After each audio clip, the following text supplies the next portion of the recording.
Mais potentiellement, il y a une chose qui est hyper importante et sur laquelle je vais insister, c'est la parole de l'enfant. Mhm. Au moment où on l'accueille, au moment où l'enfant il se confie, il ose se confier parce que c'est déjà un pas important pour lui. En tout cas, c'est important de garder cette distance professionnelle. Donc, c'est-à-dire que on basculerait vite dans le jugement de se dire, bah, c'est pas bien en fait ce que le parent il a fait. Ok, effectivement, c'est pas bien, mais on peut pas dire que c'est quelqu'un on peut pas faire des raccourcis et aller dire, bah, ce parent, c'est quelqu'un qui est pas bien, qui a fait, enfin, qui a fait des choses vraiment pas cool. Après, on connaît pas son vécu derrière, on connaît pas ce qui s'est passé pour lui. Bonjour et bienvenue sur le podcast Thérapie et Entrepreneuriat. Aujourd'hui, j'accueille Élodie Lauverguier. Avec elle, on va aborder un sujet qui est particulier, qui est vraiment très niché. C'est pas l'accompagnement des enfants, mais ça va être, imaginons que vous ayez un enfant qui soit en danger. Qu'est-ce que l'on fait à ce moment-là? Parce que ça peut arriver que nous recevions des enfants, pour ceux qui en reçoivent, et que nous détections qu'il y a des dangers, qu'il y a des sévices, qu'il y a de la négligence à la maison. Et la grande question qu'on se pose toutes et tous à ce moment-là, ça va être quel est mon champ d'action à moi? Qu'est-ce que je dois faire selon la loi et qu'est-ce que je peux faire? On va donc aborder tous ces sujets avec Élodie. Encore merci à toi. Et puis je vous souhaite à tous une bonne écoute. Salut Élodie, et merci beaucoup d'être sur le podcast aujourd'hui. Bonjour Anna, et merci de m'avoir invitée. Alors Élodie, toi, on se connaît du fait que je t'ai un peu accompagnée Mhm. et il m'a semblé intéressant d'aborder avec toi des notions qu'on n'aborde pas trop dans les podcasts ou dans les vidéos, ou en tout cas que moi j'ai pas trop vu, parce que tu as un parcours entre guillemets un peu atypique. Donc Ok, si tu veux bien nous parler de ton parcours. bah, pas de souci. Donc moi, au départ, je suis infirmière de formation initiale. Donc j'ai une expérience en pédopsychiatrie où j'ai travaillé en hôpital de jour auprès des enfants présentant des troubles du spectre autistique et donc en accompagnement de leurs parents et donc de leur système familial en général. Et ensuite, je me suis spécialisée pour devenir infirmière puéricultrice et pour vraiment être focus sur le développement de l'enfant, la petite enfance, et pouvoir accompagner vraiment les familles dans cet axe de parentalité. Donc voilà. Donc depuis, j'ai été directrice de crèche dans un premier temps sur deux structures et puis après encore un peu plus. Et au jour d'aujourd'hui, donc là, ça fait un peu plus de 10 ans que je suis infirmière puéricultrice et donc je travaille sur un rôle de coordinatrice sur un réseau de micro-crèches privées. Donc j'accompagne les directrices de crèches dans leur mission, et également les professionnels petite enfance auprès des enfants et des familles au quotidien, dans le quotidien quand ça se passe bien, mais aussi dans le quotidien quand ça se passe pas forcément bien, quand il y a des difficultés ou autre. Ok. Voilà un petit peu pour mon parcours. Et qu'est-ce qui a fait que tu as mis l'hypnose là-dedans à un moment? Ah là là, qu'est-ce qui a fait que j'ai mis l'hypnose là-dedans? Je crois que je suis tombée dedans à un moment donné. C'était un peu par hasard. Je me suis fait opérer à un moment donné pour un problème chronique et on m'a proposé une séance d'accompagnement en hypnose en préopératoire, mais Mhm. vraiment à l'improviste, quoi, devant un stress énorme que j'ai pu avoir avec des grosses peurs fondamentales qui me sont venues à ce moment-là. On m'a proposé une séance d'hypnose et je me suis dit, bon, je vais essayer en fait, mais j'étais un peu comme beaucoup de personnes, je pense, encore aujourd'hui, qui disaient, bah, j'y crois pas. Et finalement, je me suis rendu compte que bah, il n'y avait pas à croire grand-chose, rien, mais ça beaucoup plus tard. Mais en l'ayant expérimenté, je dis, mais c'est quoi ce truc? C'est trop bien. Pourquoi j'ai fermé cette porte? Pourquoi je ne l'ai jamais ouverte plutôt? Et du fait, j'ai décidé de me former en hypnose pour pouvoir accompagner bah, les clients de toutes sortes. En fait, j'avais vraiment envie d'aller voir par curiosité et de pouvoir vraiment comment dire, mettre en avant aussi mes compétences j'ai déjà dans l'accompagnement, pouvoir aussi utiliser cette nouvelle outil de l'hypnose. Donc Ok. voilà, donc je me suis installée en cabinet assez récemment, au mois de mai en 2022. Et donc voilà, donc là je suis installée 2 jours, un à 2 jours par semaine, ça dépend des semaines, pour recevoir des clients. C'est vrai que ça, plus le boulot dans les crèches, c'est déjà Ça fait beaucoup. Voilà, c'est ça. D'autant plus qu'à côté de ça, je fais des analyses de pratiques professionnelles. Donc, j'accompagne les professionnels petite enfance dans leur rôle, dans la façon d'accompagner au quotidien. On remet en question, on prend du recul, on discute un petit peu de situations diverses. Et donc, il y a aussi ces moments-là qui me prennent un peu de temps. Donc, toi, ça fait plus de 10 ans que tu bosses spécifiquement avec les familles, les enfants, la parentalité. Mm, mm. Donc, tu es bien spécialisé maintenant, Oui. c'est bien ton sujet. Et avec toi, on voulait aborder un sujet qui te tient à cœur et qui me Oui. tient à cœur aussi, qui est, je sais pas trop comment le dire d'ailleurs, je sais pas comment on l'a dit. Moi, je voulais parler un peu de la maltraitance des enfants et Mm. en gros, c'est quoi, nous, notre rôle d'hypno en CAB quand on voit passer une maltraitance? Déjà, comment est-ce qu'on peut la définir? Les symptômes, entre guillemets, les signes qui pourraient nous alerter, qu'est-ce qu'on en fait et qu'est-ce qui se passe quand on fait quelque chose ou quand on ne fait rien. Alors, ouais, déjà, il y a un mot que j'aime pas trop, c'est maltraitance. Donc, Déjà, je vais un ça peu le commence bien. rayer. On Parce l'enlève. que Allez. c'est un mot qui déjà, et pour moi, enfin, il y a déjà du jugement dans le mot, en fait. Ouais. Le mot maltraitance est pour moi pas adapté, mais plutôt, on va plutôt parler, je pense, d'enfants en risque de danger ou en danger. Pour moi, c'est plus adapté parce que le mot, justement, comme je disais, maltraitance, implique vraiment quelque chose de mal.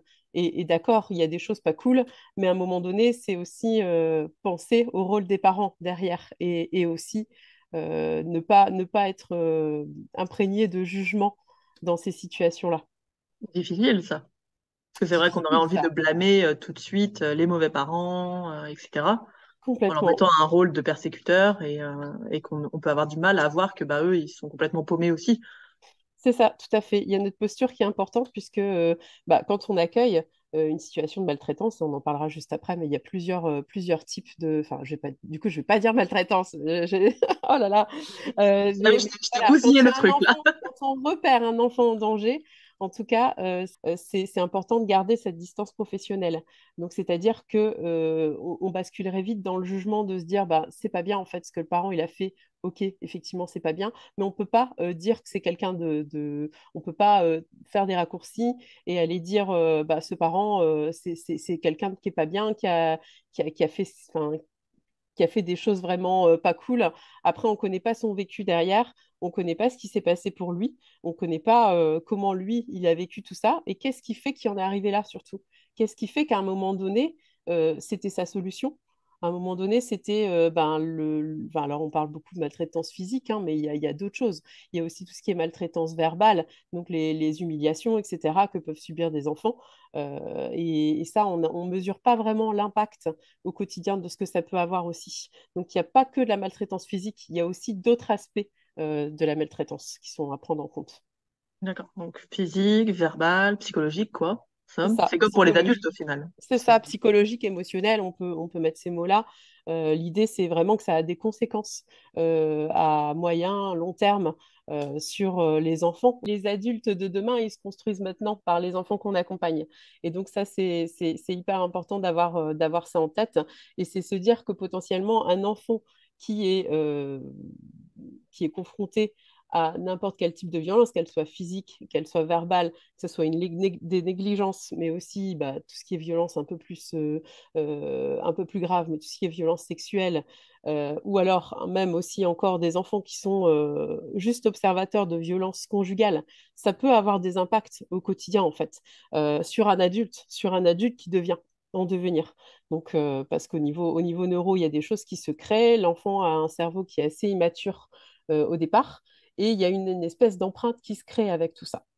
Donc, ce qui fait que potentiellement, c'est des adultes qu'on peut recevoir aussi en séance en cabinet et qui présentent des signes, des choses comme des troubles de comportement alimentaire, avec des choses derrière ce qui se cache en fait,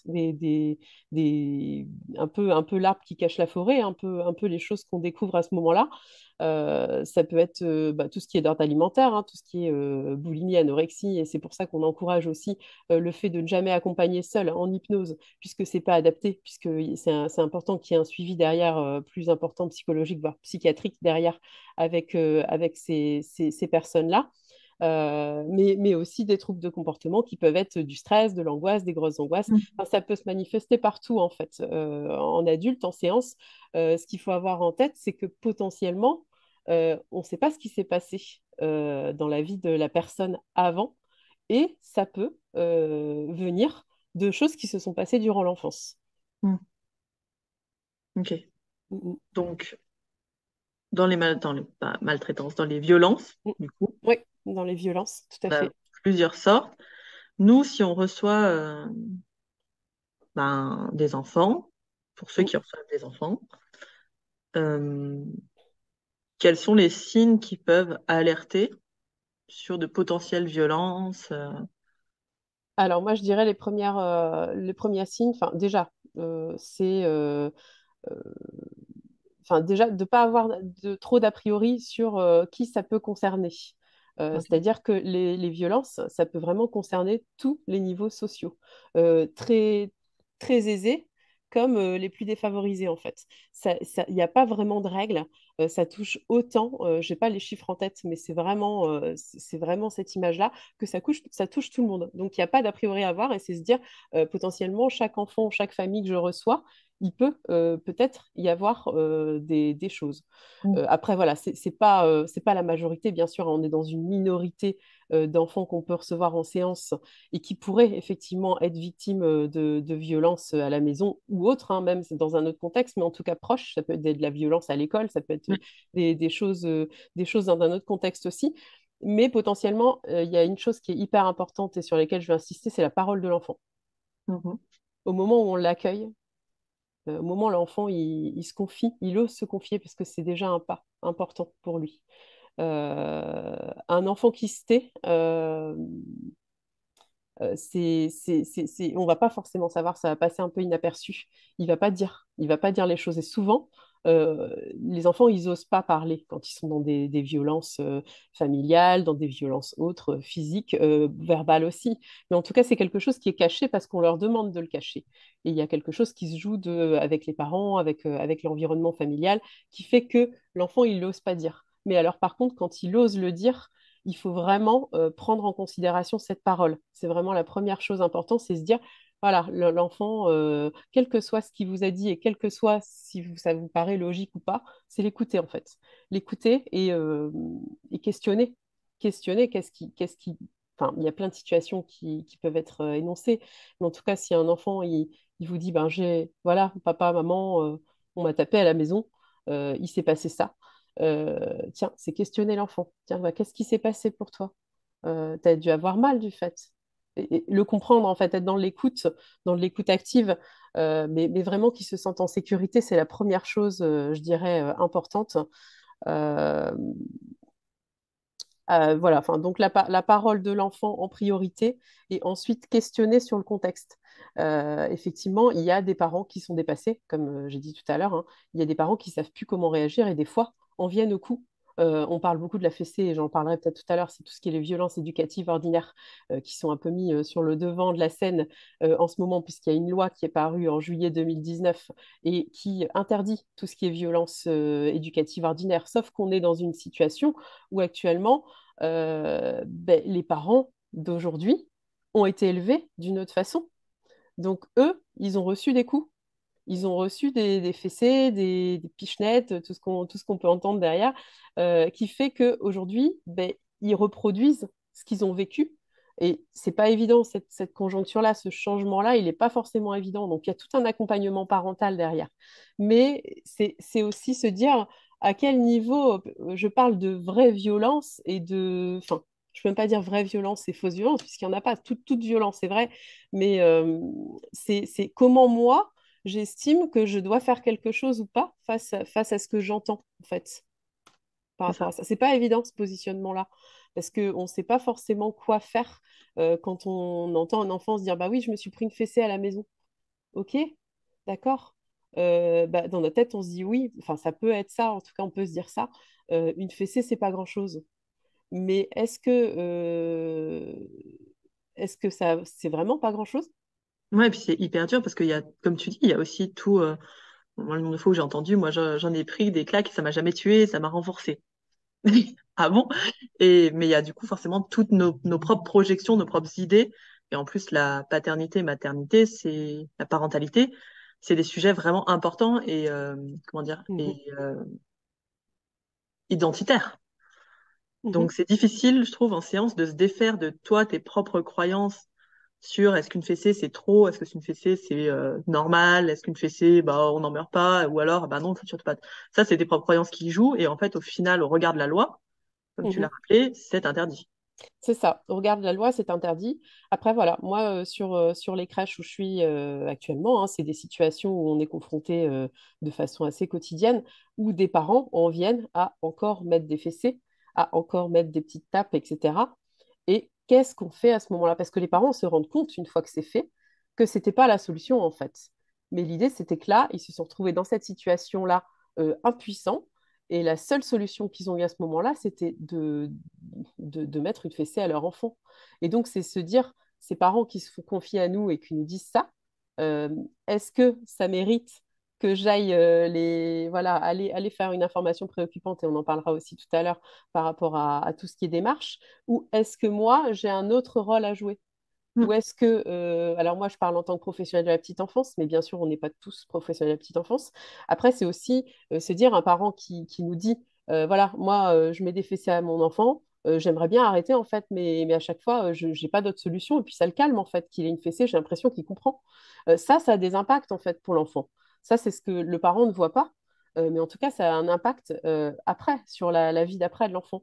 Mais comment, moi, qu'est-ce qu'on fait avec ce parent-là qui potentiellement n'est pas, alors pour le coup, je vais utiliser le mot, mais n'est pas maltraitant, n'est pas, enfin, c'est juste qu'il est impuissant. À ce moment-là, il se dit, enfin, il se retrouve dans une situation d'être maltraitant, euh, Mm. malgré lui, en fait, parce qu'il a pas il a pas de possibilité, il n'a pas d'outils, il ne sait pas comment faire d'autre, en fait. Donc moi, mon rôle dans les crèches, auprès des familles, c'est de les accompagner dans ce rôle-là, de se dire, OK, il y a eu il y a eu, des fessées jusqu'à maintenant. Hop, là, restipuler la loi. Effectivement, c'est interdit. Donc moi, je vais vous accompagner. Je vous accompagne pour que maintenant, vous puissiez trouver un autre moyen de pouvoir, à ce moment-là, quand le comportement de votre enfant, il vous exaspère, vous avez envie de l'exploser, clairement, à un moment donné, moi, je vais vous accompagner pour pouvoir accueillir ça, en fait. Votre émotion à vous. Et Comment tu vous penses que allez faire c'est ça? ça peut être un rôle d'hypno aussi, quelque part, ou pas du tout finalement, et ça c'est complètement hors cadre pour nous, et c'est Bah, pour les si. professionnels de la petite enfance. Alors, je pense que ça peut être accompagné, effectivement. C'est un rôle de psychoéducation. Clairement, on est dedans, hein, dans la petite enfance. Et on peut accompagner aussi en tant qu'hypno. Mais par contre, il faut savoir reconnaître aussi nos limites. C'est se dire jusqu'où je suis capable d'accompagner une famille dans ce sens. Il faut vraiment que les familles soient volontaires aussi. Il faut qu'il y ait cette volonté de se dire, bah, moi, je veux plus ça, en fait. J'y étais jusque-là, mais je veux plus ça.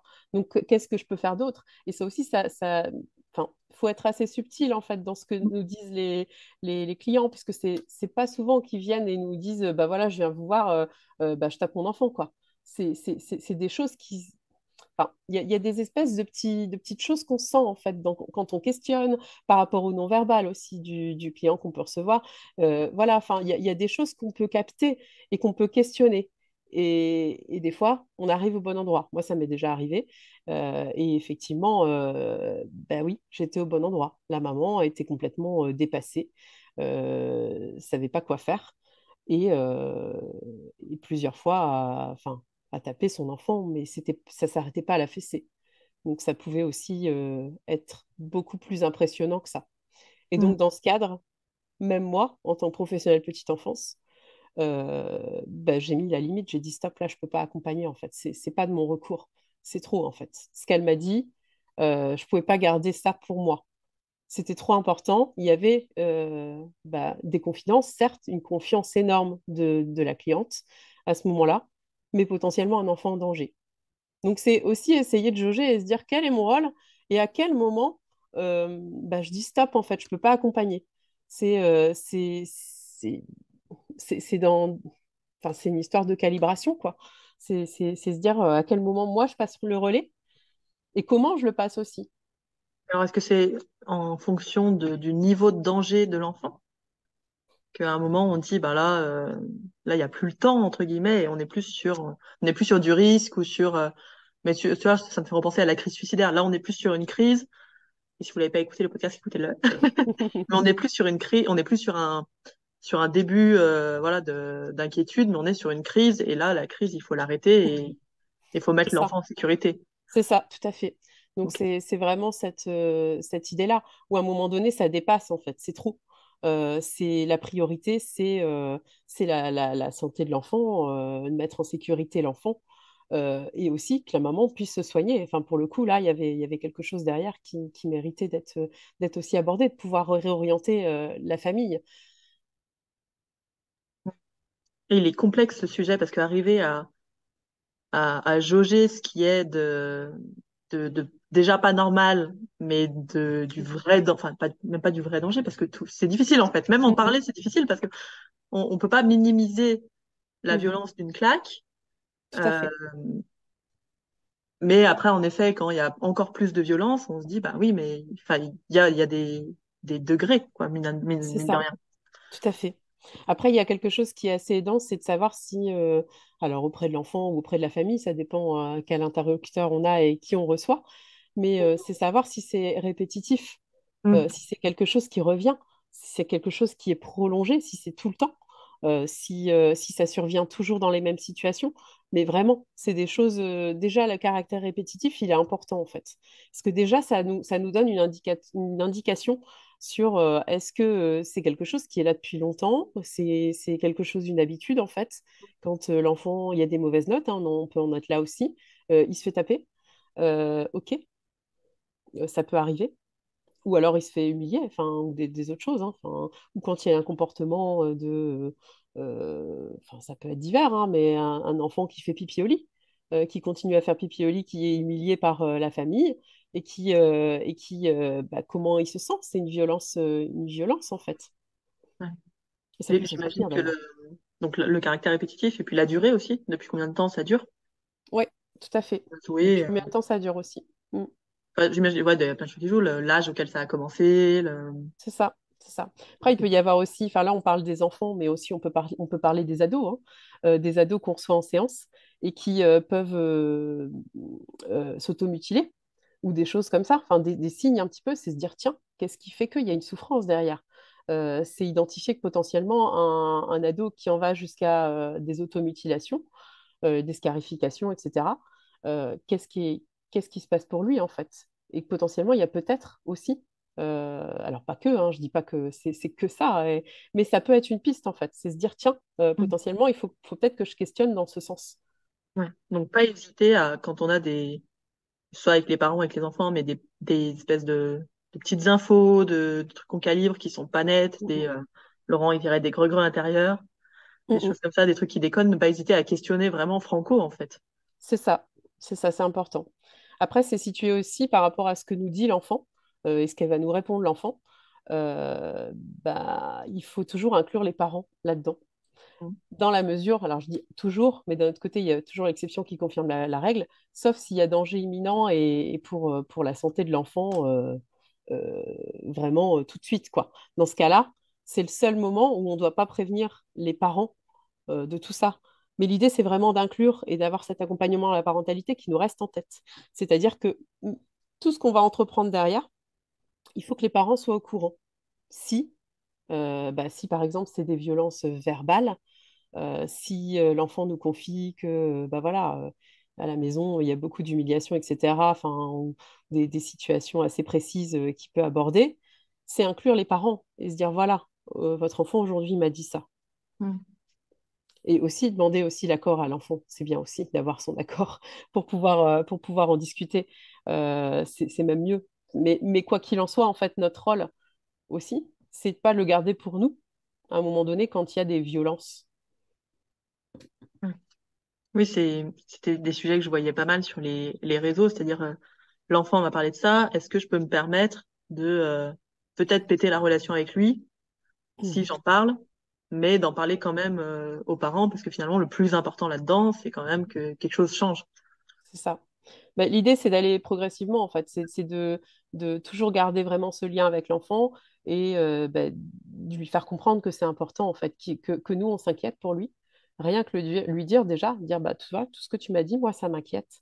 Et là, au jour d'aujourd'hui, j'ai besoin d'en échanger et j'ai besoin que tes parents ils soient au courant pour pouvoir t'aider derrière, pour qu'on puisse t'aider, toi et ta famille, à aller mieux et que vous puissiez trouver des solutions. Du coup, ça me permet de revenir un peu sur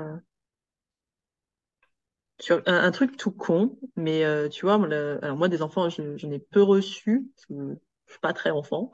Mhm, Moi, je fais beaucoup de prépa mentale avec des athlètes, des ados, plutôt. mhm, Mais je sais une grosse question dans les enfants, c'était, par exemple, est-ce que je laisse la porte ouverte ou pas? Est-ce que je filme mes séances? Tu vois, il y avait une espèce de truc bah, je peux pas être tout seul avec l'enfant, notamment les accompagnants masculins. Je peux pas être tout seul avec les enfants. Et en même temps, pour que l'enfant puisse confier des choses ben, de type violence, etc., à un moment, il faut aussi qu'il se sente dans un espace clos, j'imagine, et en mhm, sécurité, sans que ben, la mère ou le père entendent dans la salle d'attente. mhm. Ah oui, effectivement, après, tout dépend vraiment de votre cadre.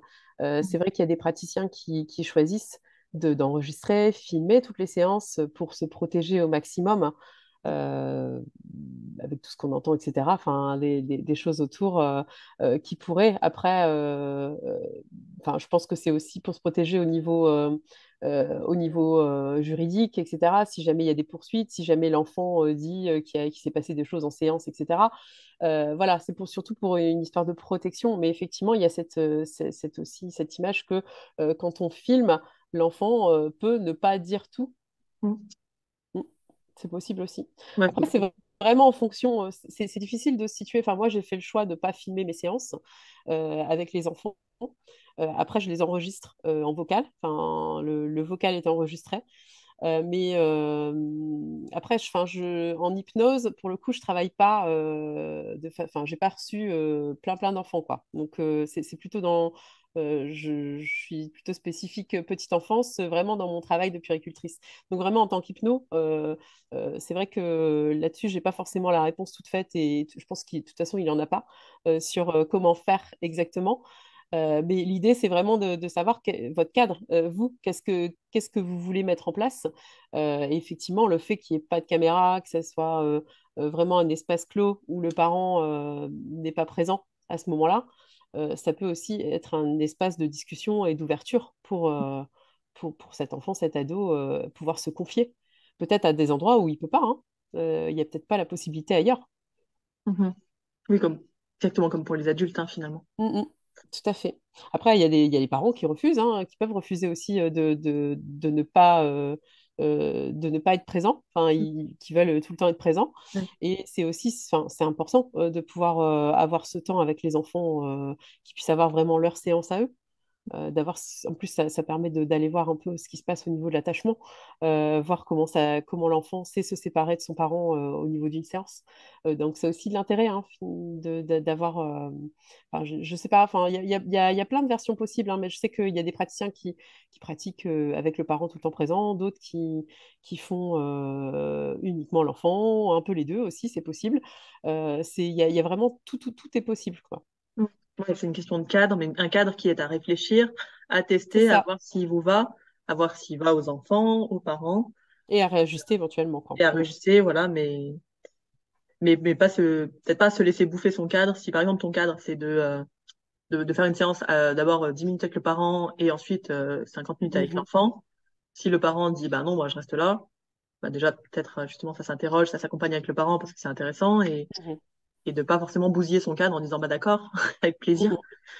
mhm. Euh, Bah oui, ok. c'est ça. Et effectivement, c'est important de le présenter, le cadre, et d'être assez, bah, voilà, enfin, bien le connaître, en fait, ce cadre, les parents vont être les spécialistes aussi pour les tester, les cadres, pour aller vers les limites et se dire, bah, tiens, quand il y a des soucis de séparation ou autre, d'angoisse, etc., ou potentiellement un enfant ne veut pas forcément que son parent parte de séance, Mm. bah, c'est le cadrer tout de suite, en fait, se dire, bah, si, en fait, à un moment donné, maman, papa, vous allez aller dans le couloir et nous, on va être ensemble un moment.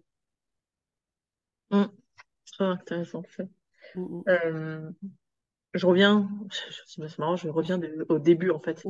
T'as dit tout au début que ce qui était vraiment important, c'était la parole de l'enfant, et je pense que Mm, enfin, il faut appuyer là-dessus. C'est de toute mm, façon la parole des victimes, parce qu'on a tendance à voir des faits qui sont produits comme des ados qui auraient dénoncé des viols et qui n'étaient pas vrais, et on généralise beaucoup ces choses-là qui ont été très médiatiques. Ah oui, mais mm. l'enfant peut mentir. Oui, mais c'est pas la question en fait. Non, c'est pas la question. C'est l'enfant, il y a une parole qu'on doit écouter. D'ailleurs, il y a une convention internationale des droits de l'enfant qui a été établie en 1989, hein, qui est hyper importante. Elle a été écrite par tous les dirigeants au niveau de la planète, quoi, internationale. Et donc, il y a vraiment une convention. Et donc, ça fait partie des droits de l'enfant d'être entendu, d'avoir cette parole. Et donc, ça aussi, c'est à nous de faire respecter ces droits de l'enfant, hein. Il y a toute une liste importante. Et voilà. Ok. Du coup, comme on parle de droit, on va parler droit et devoir, je pense là.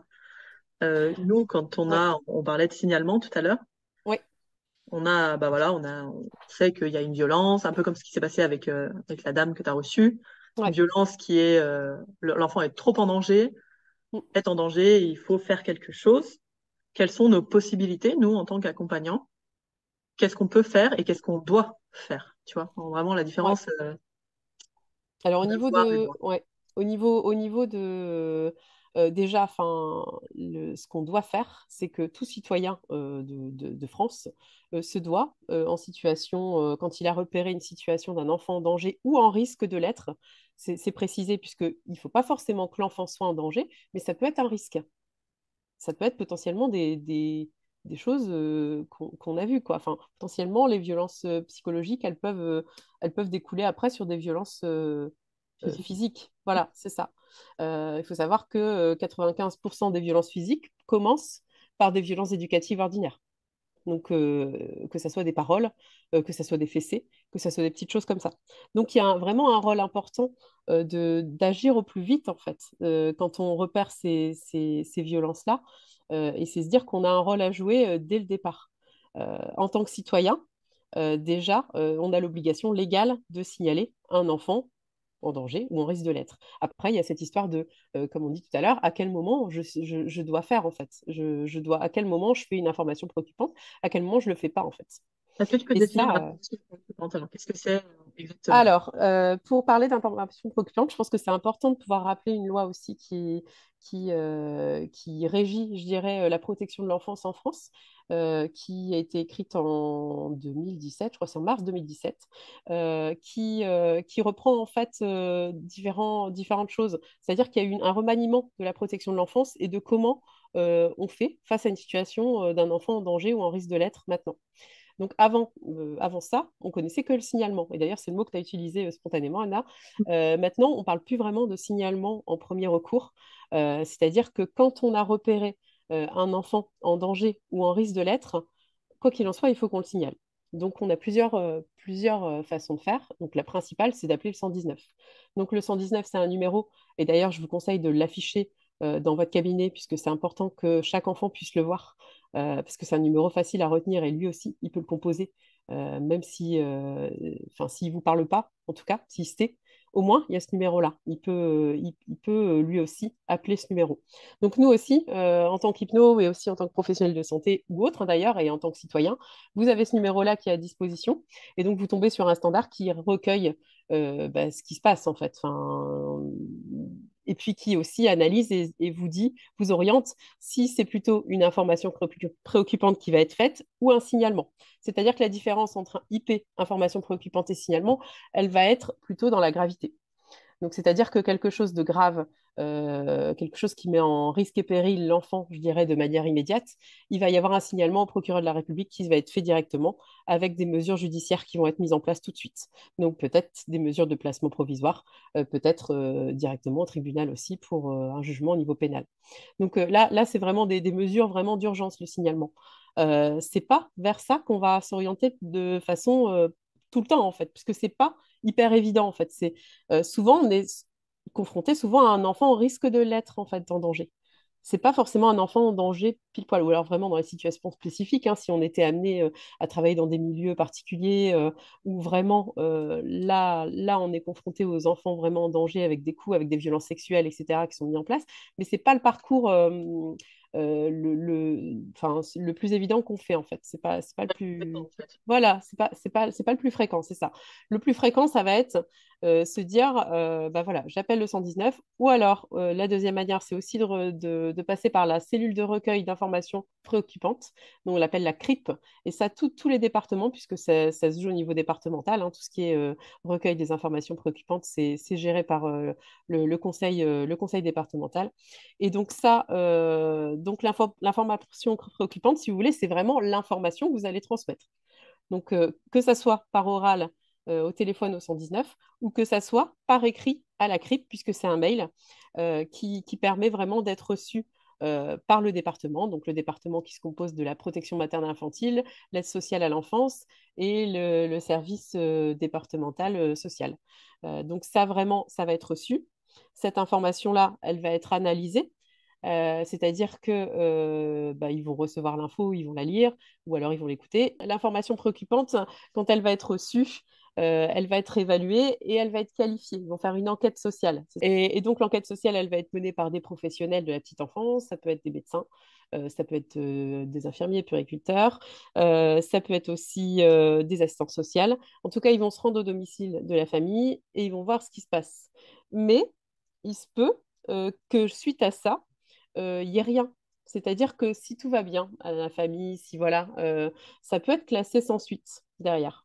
Donc ça veut dire qu'il y aura une information préoccupante qui a été faite de votre part, mais derrière, le département aura évalué et dit, ben ok, nous, ben, pour nous, il n'y a pas de suite en fait à donner. C'est une fausse alerte un peu. Mais en tout cas, vous avez fait votre devoir. Après, il y a d'autres situations. Alors Il y a attends, aussi- juste pause. Ouais. Euh, Quand on fait ça, si tu fais une information préoccupante, est-ce que tu en informes la famille? Alors oui, effectivement, il faut informer la famille dans la mesure du possible. C'est-à-dire que si vous avez enfin, si vous pensez que l'enfant, pareil, il est en danger, si vous prévenez la famille, vous devez ne pas le faire. Enfin, mais par contre, l'idée, c'est vraiment de toujours, toujours, toujours inclure les parents dans la boucle. C'est-à-dire dire, voilà, votre enfant, il m'a dit ça. Ou alors j'ai constaté que, ça aussi, ça peut être. Euh, Moi, mon rôle, aujourd'hui, c'est d'assurer la sécurité de votre enfant, mais aussi, bah, face à mes inquiétudes, je ne peux pas rester avec, en fait. Donc, qu'est-ce que j'en fais? Moi, au jour d'aujourd'hui, je vais prévenir, bah, voilà, je vais faire une information préoccupante, je vais informer les services départementaux que la situation auprès de votre enfant m'inquiète. Ah, c'est pas Et là, facile, ça. ouais, c'est pas facile, mais c'est une étape hyper importante et c'est heureusement que tu l'as rappelé, tu vois, Anna, parce que c'est vraiment primordial qu'on puisse vraiment inclure les parents dans cette démarche. Et pourquoi pas, enfin, moi, j'ai toujours espoir un jour que ça se passe comme ça. Alors, malheureusement, ça peut, ça peut ne pas se passer comme qu'on le souhaite, mais des fois, c'est vraiment des familles qui sont en grosse difficulté, en fait, qui en viennent là. Et quand on leur propose ça, bah, des fois, c'est oui, c'est OK, c'est vrai, je comprends. Je comprends que vous soyez inquiet et je comprends que vous mettiez en œuvre ces démarches-là. Et donc, c'est se dire, ben, vous la faites ensemble, en fait, cette IP. Donc, ça se peut qu'il y ait des parents qui soient volontaires pour pouvoir faire cette information préoccupante avec vous. Alors, je dis pas que c'est souvent, quand on l'apprend, on a toujours cette représentation de quand on va signaler, comme on dit ce mot-là, euh, bah, ça fait peur aux familles. Mm. Pourquoi? Parce qu'ils se mettent en tête tout de suite, signalement égale placement, égale on va me retirer mes enfants. Il faut savoir que là, au jour d'aujourd'hui, c'est vraiment une priorité au niveau national, c'est vraiment d'inclure les parents dans ces décisions. Et donc, tout ce qui est pardon, proposé dans le cadre d'une information préoccupante et de ses suites, on va essayer d'inclure au maximum les parents. Et donc, c'est-à-dire que quand il y aura effectivement des défaillances qui ont été mises en avant, ou en tout cas des difficultés de la famille qui ont été mises en avant lors de l'enquête sociale, on va proposer des mesures administratives. C'est ce qu'on appelle l'administrative, mais potentiellement, c'est l'intervention peut-être d'aide à domicile pour Mm. aider la famille, parce que peut-être qu'ils sont débordés à la maison, qu'ils n'arrivent pas à s'occuper de leur maison, de leur ménage, des conduites à l'école, et plein, plein d'autres choses qui font qu'ils sont débordés et qui bah, n'arrivent plus et on arrive à être violent dans les mots, dans dans les coups, les comportements, etc. Donc ça aussi, ça peut être des négligences, hein, ça on n'a pas parlé aussi, hein, mais ça peut être des négligences lourdes, les violences aussi. Donc un enfant qui ne mange pas, qu'on n'arrive pas à nourrir, un enfant auquel on ne respecte pas son sommeil, ça peut être des choses aussi qui peuvent être relevées. Et dans ce cas-là, on va toujours proposer, la PMI, en tout cas le département, va proposer des aides. Et si la famille est OK, bah voilà, il y a juste les aides qui se mettent en place, le suivi. Alors souvent, il y a des consultations qui sont obligatoires aussi pour le suivi de l'enfant, pour sa santé, etc. Mais et l'intervention, donc on appelle ça de travailleurs sociaux, comme je disais, les TISF. Donc voilà, après, ça peut aussi, dans ces mesures-là, se dire la famille est dépassée, bah, on propose un placement provisoire. Ou même des fois, c'est la famille qui demande à ce que l'enfant soit placé de façon provisoire le temps de se soigner eux-mêmes, hein. Des fois, les parents vont, enfin, comme je disais tout à l'heure, hein, mais enfin, souvent, c'est des parents qui sont en grosse souffrance, qui en arrivent à être dans la violence auprès de leurs enfants. Et donc, ils ont besoin de prendre soin d'eux, de mettre à distance un petit peu leur rôle parental là, et qu'il y ait quelqu'un qui prenne le relais. Et donc, on va chercher l'adhésion des parents pour un placement, en fait. Et des fois, souvent, enfin, des fois, ça peut arriver à leur demande. Et après, il y a le troisième volet, dans une information préoccupante. Quand on propose les mesures d'aide et que les parents refusent totalement, donc dans ce cas-là, on est obligé de basculer vers un signalement quand on estime que l'enfant est en danger. Alors ça, j'ai un schéma que je pourrais te donner parce que je l'ai fait. Ça vous aidera un petit peu plus à situer tout ça. Mais l'idée, c'est que voilà, si les parents refusent toute aide et que nous, on a repéré un danger, et ben, à un moment donné, ça va basculer en signalement. Et dans ce cas-là, il y aura des mesures judiciaires qui seront mises en place avec des placements provisoires, mais imposés aux parents, que ce soit en foyer ou dans les familles d'accueil. Mais ça peut aussi être des mesures de suivi AEMO, qui sont des éducateurs spécialisés, etc., qui ont des suivis intensifs avec les enfants dans ce cas-là.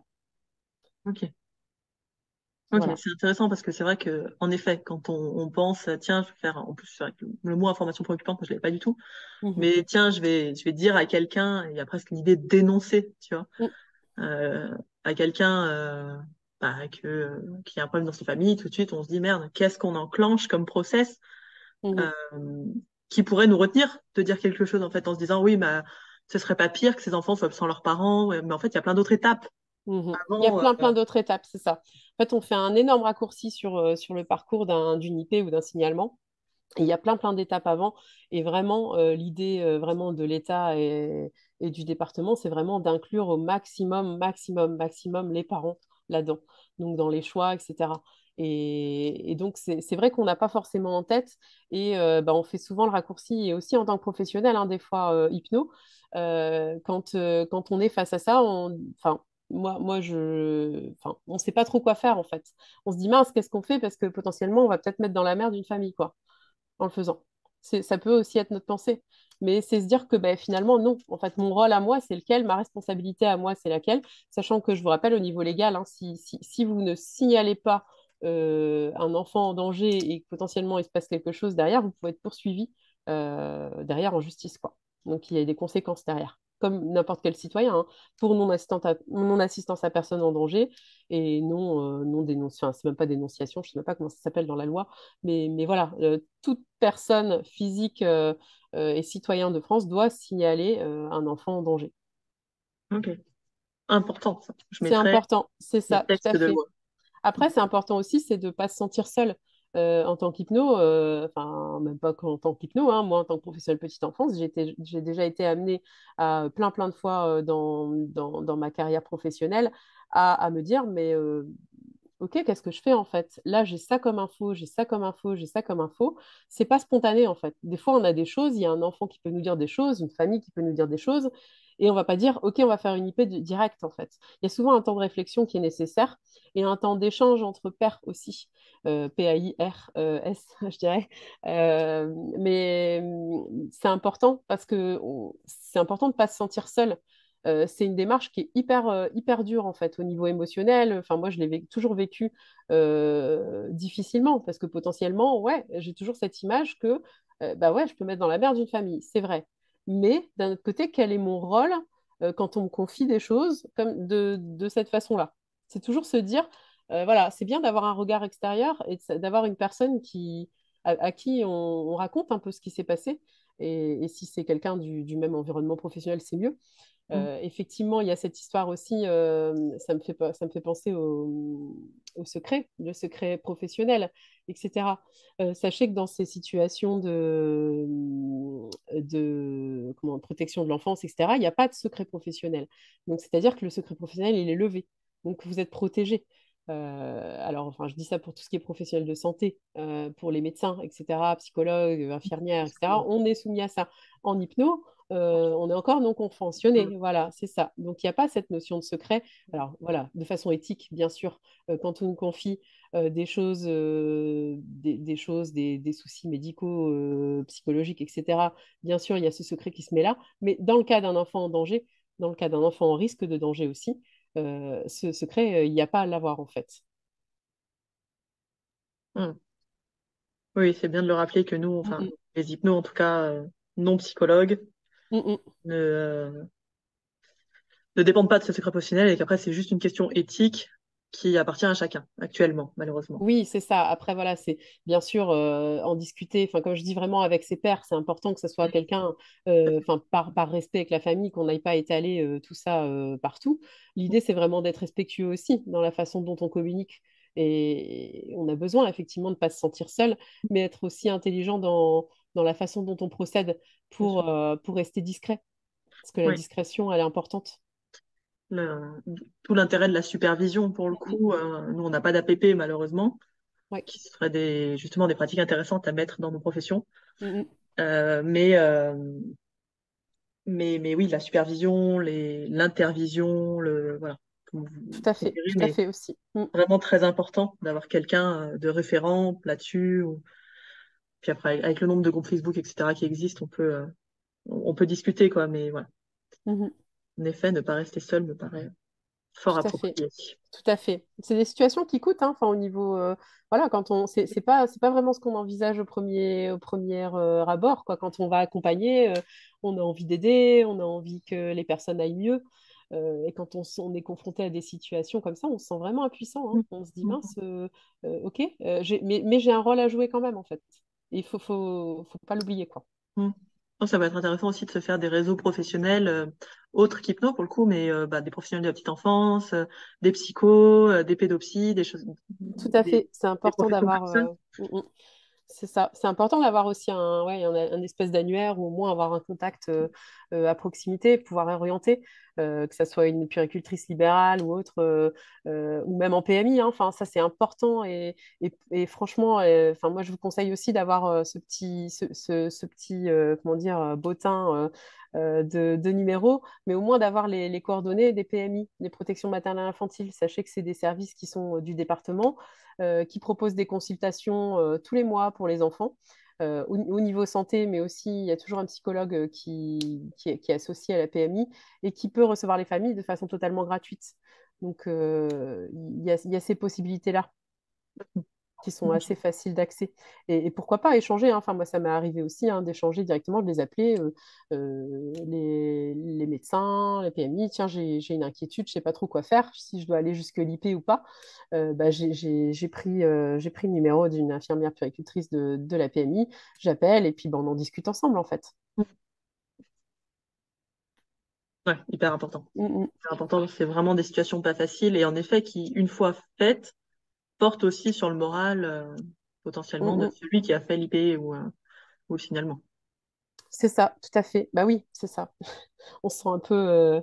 Ah, c'est pas évident, hein. Je l'ai déjà, enfin, j'ai déjà été dans cette situation plusieurs fois.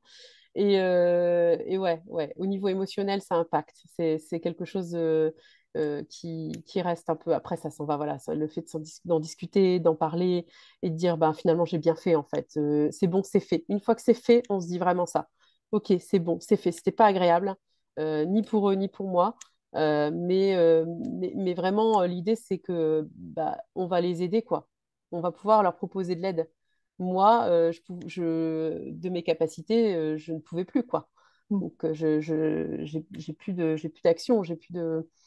C'est les limites, en fait, de se dire, moi, je peux pas. Enfin, on peut pas agir, quoi. Il y a des situations où nous, on n'est pas apte, quoi.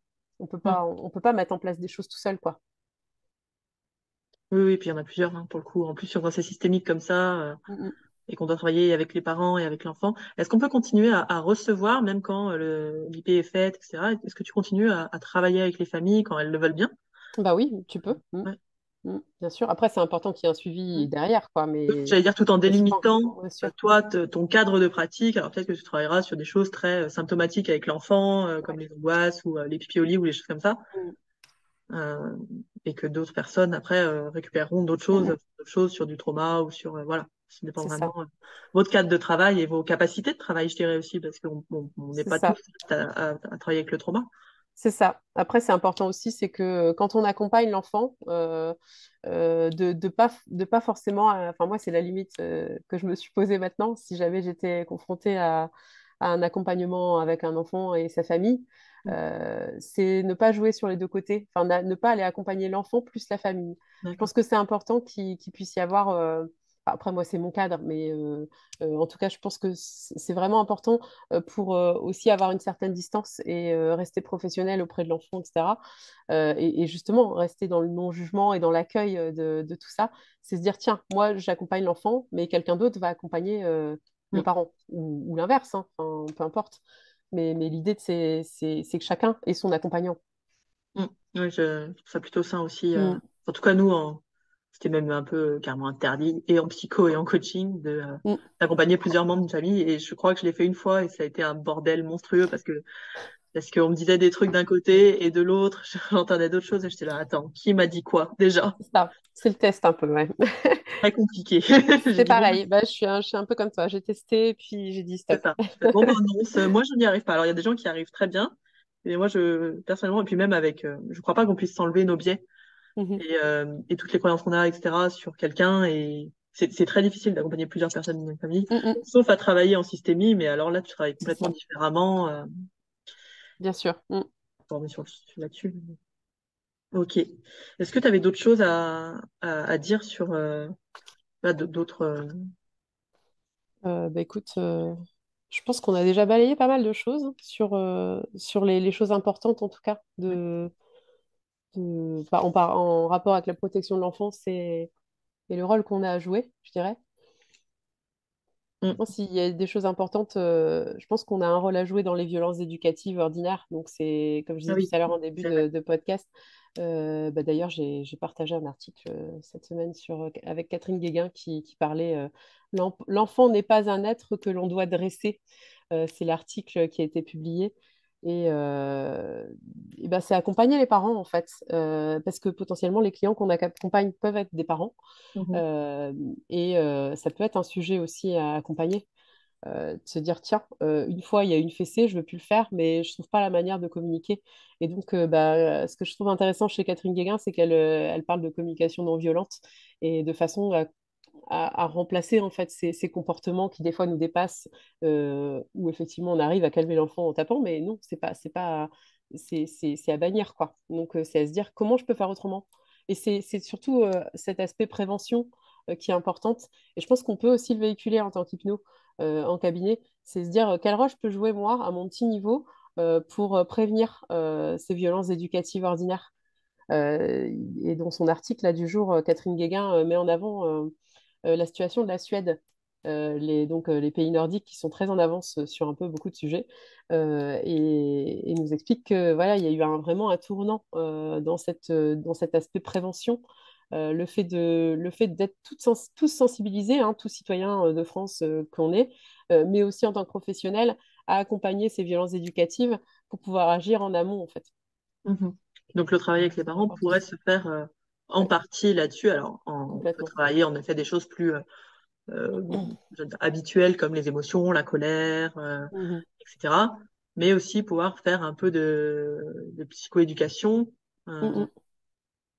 ça va même plus loin que ça, sur les différentes choses qu'on pourrait faire autrement et ne Tout à pas les fait. laisser trouver tout seuls leurs propres ressources là, et mettre un peu son grain de sable là-dedans en soi-même faisant des recherches. Tout à fait. Il y a des choses qui sont disponibles. Il y a aussi des ateliers, je pense aux ateliers Faber et Maslich qui sont positionnés aussi vers la communication avec comment je communique avec mon enfant, comment je mets en avant cette communication bienveillante, je dirais, pour pouvoir accueillir les émotions de l'enfant, mais les miennes aussi, quand j'en ai. Qu'est-ce que j'en fais? Donc c'est assez intéressant. Après, il y a aussi Filiosa qui travaille aussi dans ce sens avec ses publications, ses livres dont j'ai tout essayé pour les tout petits, pour les plus petits, mais il y en a d'autres qui expliquent aussi notamment les conséquences des violences psychologiques et verbales au niveau du développement de l'enfant et qui sont hyper intéressantes parce que ça a des conséquences. L'enfant qui reçoit ces violences et sur un cerveau immature, bah, potentiellement, c'est des adultes que vous recevez en séance. Je Mm. leur dis, mais vraiment. Ok. Mais écoute, je vais noter tout ça dans le... Ah, je perds mes mots moi aussi. La description, truc que je dis à chaque podcast en plus. Je vais tout noter dans la description. Les ateliers, les livres que tu as Ouais, donnés, les coordonnées, le les cripes. 119, Les le cripes aussi, je site. pourrais donner, ouais. Mm. Ouais, j'ai mis les cripes, le petit schéma que tu me Ouais, tout à fait. fileras. Bref, plein d'infos C'est ça. dedans. Merci Et beaucoup. quand j'aurai fini, il y aura Un petit un livret? petit guide. Ouais, Eh oui, je le sais. voilà. Ce petit guide, je l'attends. C'est ça. Non, ça va être chouette. Merci beaucoup, Elodie, pour le temps que tu nous as consacré et puis pour toutes les Merci à infos qui toi. étaient extra claires. Et je pense que c'est vraiment un sujet Mm. bah, qui est peu abordé finalement dans les formations. Alors, je sais pas, comme j'ai jamais fait de formation spécialité enfant, je sais pas du tout si ce sont des sujets qui sont abordés pour le coup. Peut-être que oui. Euh, c'est pas mis en avant. Enfin, moi, j'en ai fait une. C'était pas quelque chose qui a été mis en avant. C'est moi qui ai sollicité le formateur pour dire, mais attendez, vous parlez pas de ça. Ça m'a semblé important. Ouais, Du fait, on en a échangé un petit peu à ce moment-là. Mais effectivement, c'est pas quelque chose de commun, je pense, d'en discuter. non, Mais voilà, enfin, c'était l'occasion de se dire que ça peut nous concerner aussi, ça peut nous à concerner, un que ce moment soit dans donné. notre métier d'ailleurs. Mm, Vraiment, je fais un gros lien avec le podcast sur le suicide parce que ce soit dans notre métier ou dans notre mm, vie mm, d'humain de tous les jours, en fait, ça nous complètement, concerne, quoi. complètement. Donc, c'était top. Merci beaucoup. Merci à toi. Merci Elodie de t'avoir prêté au jeu du podcast, c'était top. Pour les petites nouveautés du programme, alors il y a toujours le programme d'accompagnement sur 6 mois, mais il y a également, ce qui sort cette semaine, ça va être les packs de masterclass.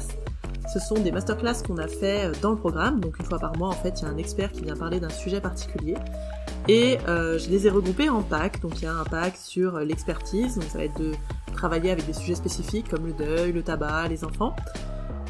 Et puis il y a un autre sujet qui est le développement d'activités, donc là ce seront des experts qui vont parler par exemple de Google Ads, des réseaux professionnels. Et enfin il y a un troisième pack qui lui sera vraiment sur l'accompagnement hypnotique, donc là ce sera tout ce qui est cadre, posture, questionnement, les phénomènes hypnotiques. Voilà, si ça vous intéresse, je mets le lien dans la description. Je vous souhaite à tous une très belle journée et prenez soin de vous.